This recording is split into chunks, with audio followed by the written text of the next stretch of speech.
Hello critical thinkers, I'm just a philosophy student and today we are taking a look at Attack on Titan. What makes Attack on Titan one of the most compelling depictions of war ever created? Beyond its action and twists lies a story that wrestles with questions humanity has grappled with for centuries. Is violence inevitable? Can we escape the cycles of hatred? Is Eren Yeager a monster, or is he the inevitable product of a brutal, unforgiving world? And most hauntingly, does meaning exist in such a cruel world? To truly explore these questions, we'll need to dive deep into the events of the series, including its most shocking moments. So if you haven't finished Attack on Titan, this is your spoiler warning. Otherwise, let's dive in. The show starts with the horrifying invasion of Eldia by breaking the outer wall, and many people are viciously and mercilessly devoured by Titans, including the mother of Eren right before his eyes, as he helplessly watches the world he knows collapse. This, of course, has a tremendous impact on Eren. His hatred for the cause of his mother's death and the relentless violence against his people is made clear when he declares that he wants to exterminate the cause of his people's death. Only Eren and the audience do not even know who the true enemy is yet. As the story unfolds, the true horrors of war emerge, where dear friends and comrades die in the pursuit to ensure the security of people. Eventually, when the island of Paradis is secured, they find out something that is far more horrifying and merciless than Titans: the cruel bigotry of other humans. In Marley, Eldians are segregated in their own intimate zones and can only leave with permission. And to further segregate them, they had to wear armbands that marked them as inferior devils. The fact that it was not mindless monsters with no comprehension of what they were doing, but other human beings that decided that a certain race of humans were labeled as devils and therefore were inferior, and most of them even deserved death, was a far worse situation than the Eldians of Paradis could have hoped for. These societal divisions recall some of the darkest chapters of our history. The example that comes to mind first, which the show clearly references, is the badges marginalized groups needed to wear in the early 20th century in the Nazi regime. The Jews with their David Star badges, the Gypsies had brown or black triangles, homosexuals wore pink triangles, political prisoners, Jehovah's Witnesses wore color triangles as well, or the segregations of non-whites under Jim Crow laws, where people were also separated from society. The suffering of the Eldians, both on Paradis and in Marley, reveals an unsettling truth about humanity. The cycles of oppression, violence and hatred seem inescapable, as if humanity is doomed to repeat its mistakes endlessly. This cyclical suffering is comparable with Friedrich Nietzsche's concept of eternal recurrence. The philosophical notion that every moment of existence, every action and consequence will repeat itself infinitely, exactly as it is, for eternity. In Attack on Titan, this philosophy underpins the story's themes and structure. The perpetual conflict between Marley and Paradis, the rise and fall of empires, and the unending cycle of revenge mirror Nietzsche's challenge. Could you embrace your life, knowing you would relive every moment, every decision, every suffering over and over for all time? Nietzsche's concept is not just a hypothetical question. It demands an existential reckoning, forcing one to confront whether one can affirm one's life in its entirety, including its pain and strife. Eren's journey encapsulates this struggle to a T. Through the power of the founding Titan, Eren can actualize the eternal recurrence, because he can look at his whole life and decide what the most ideal version is. The conclusion Eren comes to comes from his early desire to exterminate the enemy. This is not merely a call to war, but an expression of his growing realization that the enemy is not just external. It is also within him and his people. His torment mirrors Nietzsche's warning that He who fights with monsters should see to it that he does not become a monster. In this sense, Eren becomes both a breaker of cycles and a prisoner of them, embodying the paradox of eternal recurrence. The more he tries to escape the cycle of violence, the more he perpetuates it, because Eren does become a monster, a titan that caused more destruction than he has seen or endured, indiscriminately killing 80% of humanity in the process. The process of becoming this monster is not without cost. We see the hypocrisy, yet human compassion, when Eren saves a kid named Ramsey in Marley, even though he will kill him later in the rumbling. Or when he admits to Reiner that he is a bad guy too, according to Reiner and the Marlians. This hints at yet another view of Nietzsche, that morality is not just an objective framework, but that it is relativistic, a mere point of view type of morality. Just like when a flock of lambs sees the birds of prey as evil, but birds of prey do not see eating lambs as an evil act. In the same way, Eren realizes that before he was a lamb, but now he is the most ferocious bird of prey. And morality is saying that someone is good or evil is just based on power dynamics. Because of this, Eren realizes that he is both a hero and a villain. It just depends on which side you are. Becoming a hero who saves Eldians of Paradis means becoming a villain in the eyes of Marlians and a monster to humanity. What this show does so brilliantly is put forth the portrayal of the antagonist as not merely static, but complex and diverse. When Reiner's betrayal to Paradis arises, he seems like a ruthless warrior responsible for countless deaths, including the devastation of Eren's hometown. But as the layers of the story are peeled back, we see a broken man whose actions are not rooted in malice and bigotry, but in survival and indoctrination. Reiner, like many of the Marlian soldiers, was just a child when he was chosen to become a Titan warrior.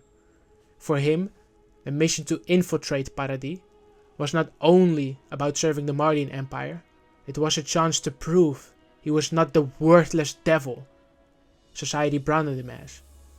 Because of the double life that he has led, his identity is torn between being the hero Marley expects and the monster he knows he has become, just like Eren. The trauma of leading a double life is an immense psychological strain on Reiner.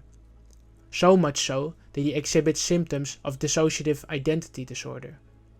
This causes him to shift personalities between the soldier of Paradis and the warrior of Marley. This duality takes such a toll on Reiner when the overwhelming guilt and self-loathing becomes unbearable and he contemplates killing himself. At the last moment, he decides to stay alive, out of obligation to the younger generation of warrior candidates. Reiner's journey highlights a painful truth. The cycle of hatred perpetuates itself by exploiting the vulnerable, forcing them to commit atrocities in the name of survival. It serves as a powerful reminder that the enemy is often a victim of the same system they are fighting to uphold. As Eren admits to Reiner eventually, we are the same.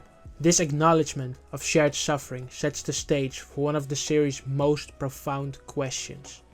If both sides are trapped in cycles of hatred and pain, does any of it truly have meaning?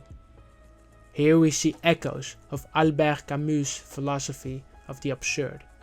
Camus argued that human existence is inherently meaningless, but that we continue to seek meaning in the face of this absurdity. This question echoes through one of Attack on Titan's most powerful moments, Erwin Smith's final charge. As he leads his soldiers to certain death, he does not deny the meaninglessness of their lives. Instead, he argues that meaning is something we create. The Survey Corps chooses to give their death purpose by fighting for humanity, because they have deemed humanity worthwhile.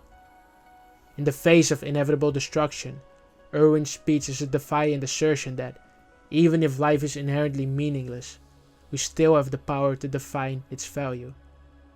Yet Reiner struggles to reach the same conclusion. Unlike Erwin, whose leadership instills meaning in his comrades, Reiner's existence feels directionless. His guilt, his survival, and his actions seem futile in a world where violence is endless. While Erwin meets absurdity with resolve, Reiner meets it with despair. And yet, even in his suffering, he continues on, much like the soldiers who charged forward, knowing they would die. The humanization of Reiner and other Marleyan characters challenges us to confront our own assumptions about good and evil. It's easy to label someone as a villain when you don't understand their perspective. But Attack on Titan asks us to look deeper, to see the humanity in even the most flawed characters. This is the heart of the series, the recognition that in war everyone suffers and no one is truly free from its consequences. From here we transition to explore other characters like Falco and Gabi, whose arcs further emphasize this theme of shared humanity. Falco with his unshakable empathy, and Gabi with their gradual transformation show that even in a world rife with hatred, change is possible. But the question remains, can this change ever break the cycle? Or are we doomed to relive the same conflicts forever, as if trapped in Nietzsche's eternal recurrence? Alright, let's talk about the rumbling. Was it justified, or was there another way? Because of the seemingly endless cycle of violence, Eren makes a desperate attempt to end this. I'm addressing the rumbling and want to do so fairly for all sides. But before we dive into this, I want to make something clear. Genocide is one of the worst atrocities imaginable and is nearly always morally indefensible. However, for the sake of fairness in this analysis, I will engage with Eren's perspectives as strongly as possible, exploring the extreme moral situation he faces. This is not to justify his actions, but to understand the reasoning behind them and what the story is trying to convey. With that being said, let's look at things from Eren's perspective and dive into one of the most complicated moral acts in fiction. Because, well, that's what we do here. A lot of criticism that the audience and even Eren's friends have is that it seems unjustified to kill innocent people so that they can survive. But is this really unjustified? Let's take a step back and look at a real life example that might change your mind if you think it's unjustified. In 1884, two men killed a 17-year-old named Richard Parker in order to survive, and it is called the Mignonette Shipwreck Incident. 4 men set sail from Southampton to Sydney. Captain Tom Dudley, Ned Brooks, Edwin Stevens, and Richard Parker, who made his first voyage on the sea, by the way.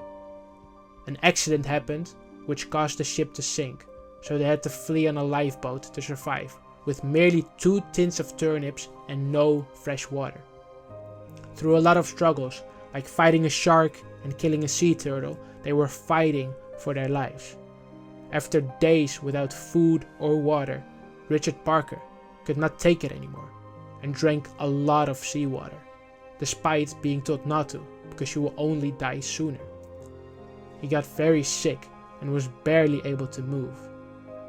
It was then that Dudley brought up the custom of the sea, which entails that you kill and eat a crewmate so that the rest can survive for longer. Usually, the victim is chosen through some form of lottery, and everyone has to agree.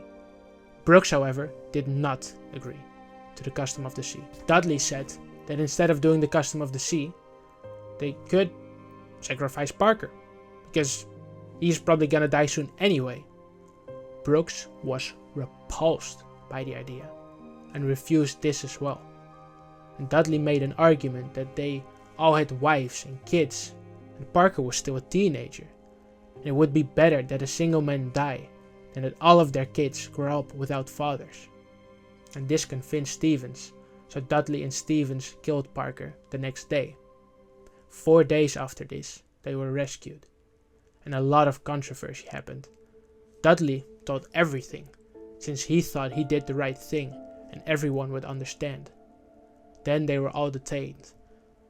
But since Brooks did not agree with the killing, he was set free without penalty. And this legal case was spread throughout European papers, and most people were sympathetic with Dudley and Stevens. Even Daniel Parker, Richard's brother, shook their hands and understood their decision. He was a sailor himself, after all. Usually, people who were found guilty of murder were charged with the death penalty at that time in England. But because of the unique circumstances and a lot of legal procedures and societal controversy, they were sentenced to 6 months in prison. The reason I bring up this famous shipwreck is because most people see that it can be justifiable to kill an innocent human if it is the necessary means to survive. In Eren's situation, where an entire nation is at stake, it becomes even more complex. The sailors acted in a moment of desperation, while Eren could look at multiple different outcomes through the founding Titan's power. From his perspective, the only way to ensure the long-term survival of the Eldians of Paradis was through the rumbling. He saw the rumbling as a grim necessity to avoid the extermination of his people. We all saw the extreme hatred from the world toward the Eldians, especially from Marley. Other nations even developed anti-Titan weaponry, and saw Eldians as devils who needed to be wiped out as well. The world had decided that Eldians were too dangerous, and Marley had a coalition with other countries to attack the Eldians and Paradis. If Paradis waited, the world would continue developing technology like anti-Titan weapons and airships that could potentially overpower them. Since those other countries already are a huge threat to the Eldians of Paradis, it was kill or be killed, according to Eren. In the Mignonette shipwreck situation, the people were dying because of natural circumstances. But Eren did it because other people wanted to wipe out him and his entire nation. Self-defense is clearly justifiable, and Eren sees this as defending his nation by doing a preemptive strike. He could do a small-scale attack, but this might delay the inevitable, and this method is sure to prevent the Eldians of Paradis from being wiped out, because the rest of the world is so weak after the rumbling. Striking back at the Eldians of Paradis would not pose a real danger. Eren, the boy who once dreamed of seeing the ocean and experiencing true freedom, became the very thing he once fought against. Unlike past warmongers, he did not revel in destruction. He suffered under its weight. He walked among the very people he would later kill, knowing they were not all monsters. And yet in his mind, this was the only path to secure the future of his people.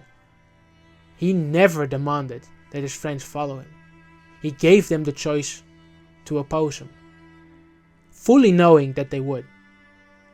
More than just accepting death, Eren sacrificed his own humanity and dignity, becoming a monster so that his loved ones wouldn't have to. As Reiner pointed out, no one causes such mass suffering can live with themselves. Eren understood this and made sure his friends would be the ones to stop him, taking the burden of bloodshed upon himself. When he spoke to Armin in their final conversation, he made it clear he had resigned himself to this fate long ago. The rumbling was not about victory or power. It was a path of self-destruction, one he walked willingly to ensure that those he cared about would live free. So, now that we are done defending genocide, let's talk about the other options and challenge whether Eren was justified with the rumbling or not. While Eren believed the rumbling was the only way to secure the future of his people, was there truly no alternative? The world undeniably saw Eldians as a threat, and many nations, especially Marley, actively sought their extermination. However, history and strategy suggest that other paths existed, ones that could have avoided genocide while still protecting Paradis. The most obvious alternative was to wield the Founding Titan as a deterrent. The sheer scale of its power made it the most devastating force in the world, far surpassing any known weaponry. In many ways, the Founding Titan functioned as the equivalent of nuclear weapons in our world. The mere threat of its use could have been enough to prevent nations from attacking Paradis. If Paradis had publicly declared that any aggression against them would be met with overwhelming destruction, the world would have no choice but to tread carefully. Just as nuclear deterrence prevented direct conflict between superpowers during the Cold War, the fear of total annihilation could have kept hostile nations at bay. By leveraging this power strategically, Paradis could have bought itself time to fortify its defenses, establish alliances, and seek diplomatic solutions, without the need for mass slaughter. Another alternative, albeit deeply unsettling, was Zeke's euthanization plan. While horrifying in its own right, this approach did not involve active genocide. Instead of annihilating most of humanity, the Eldians would simply fade away over time, preventing future conflict. From a strictly utilitarian perspective, this would have resulted in far less suffering than the rumbling. There would be no war, no mass destruction, and no retaliatory violence against Paradis. Eldians would not have to bear the guilt of exterminating entire civilizations. While this plan was morally flawed, effectively stripping Eldians of their autonomy and ensuring their eventual extinction, it still avoided cementing them as history's greatest monsters. It was not an ideal solution, but it was preferable to wiping out 80% of the global population. Beyond deterrence and euthanization, there was also the possibility of diplomacy and moral progress. While the world undoubtedly harbored deep-seated hatred toward Eldians, history has shown that prejudice is not static. Oppressed groups have been demonized and persecuted throughout history, yet over time societies have evolved. Racism, slavery, and religious persecution were once accepted as norms, but have gradually been dismantled through social and political change. If humanity in our own world has moved toward greater acceptance and equality, then it is not unreasonable to assume that the world of Attack on Titan could have done the same. There were already signs of this progress within the story itself. Individuals like Magath, Onyankompon, and certain Marleyan soldiers have demonstrated that not everyone subscribed to the ideology of hatred. If given enough time, the world could have gradually come to see Eldians as equals rather than irredeemable devils. But choosing diplomacy over destruction, Eren could have given his people the opportunity to integrate into the world, rather than ensuring their eternal vilification. Ironically, by choosing the path of destruction, Eren may have worsened the very problem he sought to solve. Instead of ending hatred against Eldians, he likely ensured that they would be feared and despised more than ever before. The rumbling was the single most catastrophic act in human history. Even if the world had once viewed Eldians as monsters, nothing could compare to the reality of Eren's actions. The remaining 20% of humanity would not simply forget or forgive. If anything, their hatred would solidify, ensuring that Eldians were never accepted. Eren may have believed that breaking the world would break the cycle of violence, but in reality, he may have only reinforced it. The war was not truly over, only postponed. Another viable alternative would have been for Paradis to focus on military modernization and strategic alliances. The island had already begun making technological advancements, with developments in railways, anti-Titan artillery, and industrial production. Given enough time, Paradis could have reached a level where they could defend themselves without relying on mass extermination. Other nations had begun to take an interest in their resources and technology, presenting opportunities for political and economic integration. If Paradis had opened itself to diplomacy rather than isolation, they could have secured allies and built their strength in a way that did not involve wiping out most of the world's population. Instead of forcing their enemies into submission through terror, they could have positioned themselves as a formidable yet respected global power. Eren saw the world in absolutes: kill or be killed. But in reality, history, strategy, and diplomacy suggest that this was a false dichotomy. There were other ways to ensure the survival of Eldians without resorting to mass genocide. Had Eren taken a different path, whether through deterrence, diplomacy, military expansion, or even the euthanization plan, the cycle of hatred could have been broken not through destruction, but through patience, understanding, and strategic planning. By choosing the rumbling, Eren did not free his people. He may have doomed them to even greater suffering. Attack on Titan presents no easy answers. The series forces us to confront the moral ambiguities of war, the weight of cycles of hatred, and the desperate measures individuals take to protect their own. Was Eren a hero? A villain? Or something in between? The answer, like war itself, depends on perspective. What makes this story so compelling is that it does not glorify war or present a simple good versus evil narrative. Instead, it immerses us in the brutal realities of violence, ideology, and human nature. From Nietzsche's eternal recurrence to Camus' absurdism, Attack on Titan weaves philosophical concepts into its narrative, challenging us to think deeply about the nature of conflict and whether peace is ever truly possible. Eren's journey is one of both liberation and self-destruction. He was a prisoner of fate, yet he chose to walk his path, knowing full well of the consequences. In the end, his actions brought about both destruction and the possibility of peace. But at what cost? Perhaps the ultimate lesson of Attack on Titan is that cycles of war and hatred can only be broken through understanding, not through vengeance, not through destruction, but through the painful and difficult work of seeing one's enemy as human. The story does not promise that this is easy, nor does it suggest that this is always possible, but it does leave us with hope that even in a cruel world, humanity still has the capacity to change. And that, perhaps, is the most powerful message of all. So what do you think? Was Eren a hero, a villain, or something in between? Let me know in the comments. I'd love to hear your thoughts.